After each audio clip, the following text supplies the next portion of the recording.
శ్రీ సరస్వత్యర్మ శ్రీ గురుభ్యర్మ బుక్లార వ్యాస ప్రోక్త భాగవత మహాపురాణం యథాతథంగా చెప్పుకున్నాం. ప్రతి శ్లోకం దాని అర్థం. ఇందులో భాగంగా నిన్నటి వరకు మనం 8 స్కందాలు పూర్తి చేసాం. 9వ స్కందాన్ని 21 భాగాలుగా చెప్పుకున్నాం. ఈ రోజున 22వ భాగం చెప్పుకుందాం. చెప్పుకునే ముందు వ్యాస భగవానుణ్ణి ప్రార్థన చేసుకుందాం. అంతేనా? 22 భాగాలు చెప్తాం. ఇదేంటి ఇట్లా ఉంది? ఇవాళ 8వ తారీఖు కదా.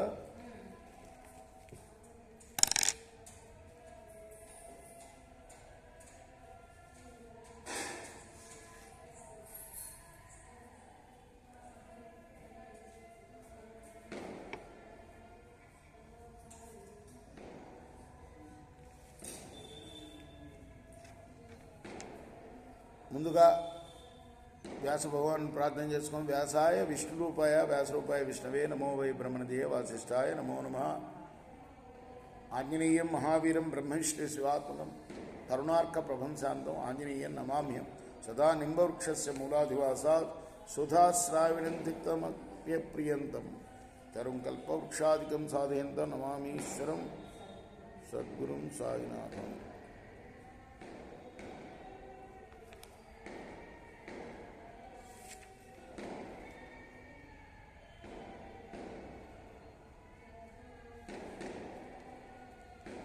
యద్యయం క్రియతే భక్త తర్హి మాం ఖాదపూర్వతః న జీవిష్యే వినాయన క్షణంచ మృతకం యథ. రాజా, నువ్వు గనక సౌదాముడి కథ చెప్పుకున్నాం కదా, నువ్వు గనక నా భర్తని భక్షించడానికి నిర్ణయించుకుంటే మృతప్రాయమైన నన్ను ముందుగా తినేయి. ఎందుకంటే ఏం లేకుండా నేను ఒక్క క్షణం కూడా జీవించజాలను.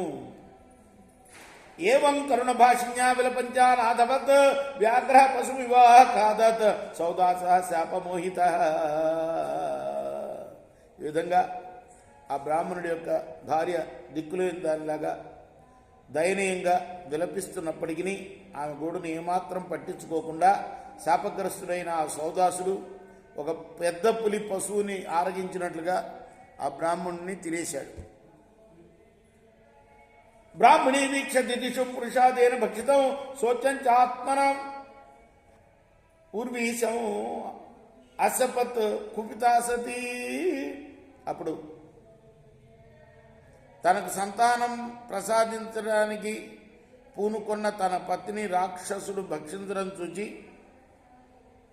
ఆ బ్రాహ్మణుడి భార్య పరితాపం చెందుతూ పట్టరాని కోపంతో ఈ రాజుని శపించింది.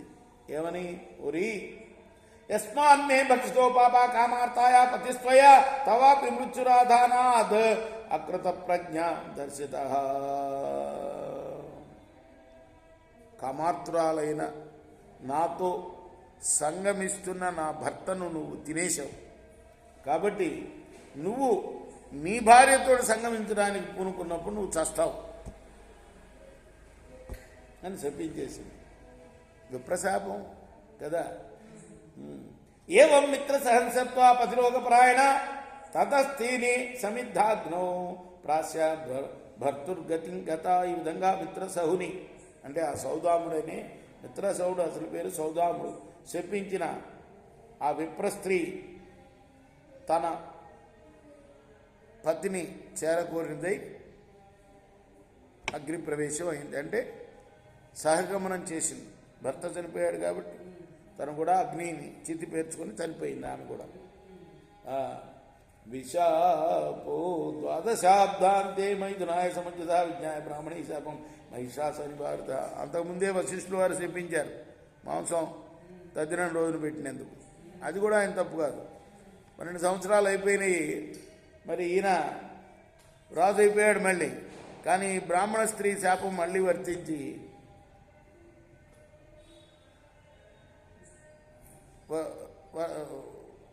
బ్రాహ్మణ స్త్రీ శాపం ఉంది కదా, అది వెంటాడుతూనే ఉంది. భార్యను కలవడానికి పోతే అంతకుముందే చెప్పాడు భార్యకి ఇలా శాపం సంక్రమించింది నాకని. ఆ భార్య గుర్తు చేసింది, కలవద్దు నన్ను. తత ఊర్ధ్వం సత్యాజ స్త్రీ సూక్తం కర్మణ ప్రజా వశిష్ట తదనుజ్ఞాతో అదయంత్యాం ప్రజామధాదు. ఇలా సౌదాముడు స్త్రీ సుఖాన్ని పూర్తిగా వదిలేశాడు. మరి వంశాభివృద్ధి లేక అలా అల్లల్లాడుతున్నాడు. అప్పుడు ఏం చేశాడండి అంటే వశిష్ఠుడే అప్పుడున్న ఆచారం ప్రకారం పురోహితులు ఎవరైతే ఉన్నారో వాళ్ళ చేత గర్భం దాల్చచ్చు. ఎవరు ఏ స్త్రీ అయినా. సో రాజు గారి భార్య ఆ వశిష్ఠుడి వల్ల గర్భం దాల్చింది ఆచారం ప్రకారం. రేపు మనం మిగతా కథ కొనసాగిద్దాం. కృష్ణార్పణమస్తు. సాయి కృష్ణార్పణమస్తు. స్వస్తి ప్రజాభ్య పరిపాలయంతాం న్యాయేన మార్గేణ మహిమహీషా గో బ్రాహ్మణేభ్యः శుభమస్తు. లోకా సమస్తాః సుఖినో చేకూరా. హారతి గో సద్గురునాథ దేవ సాయినాథ. పాంచభౌతిక తత్వంలానే హారతలితుమురా. నిర్గుణం స్థితే విడి క్రియాకారం పొందిదిగో సాయిరాం. సర్వం నుండి నీవే ఇంక ఉంటివి తల్లివలే. రజోతమో సత్వం నుండి మాయడి జనించే బాబా మాయడి జనించే. ఆ మాయ నుండి వేరే మాయ ఏ తిరుగు వచ్చే. సప్త సాగరాలు నీకు క్రీడారంగములు బాబా క్రీడారంగములు.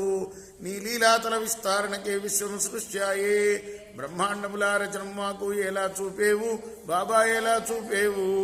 తుకారామే కృపాలుడంటూ సాయిని కీర్తించే. చేకోరా హారతి ఇదిగో సద్గురునా.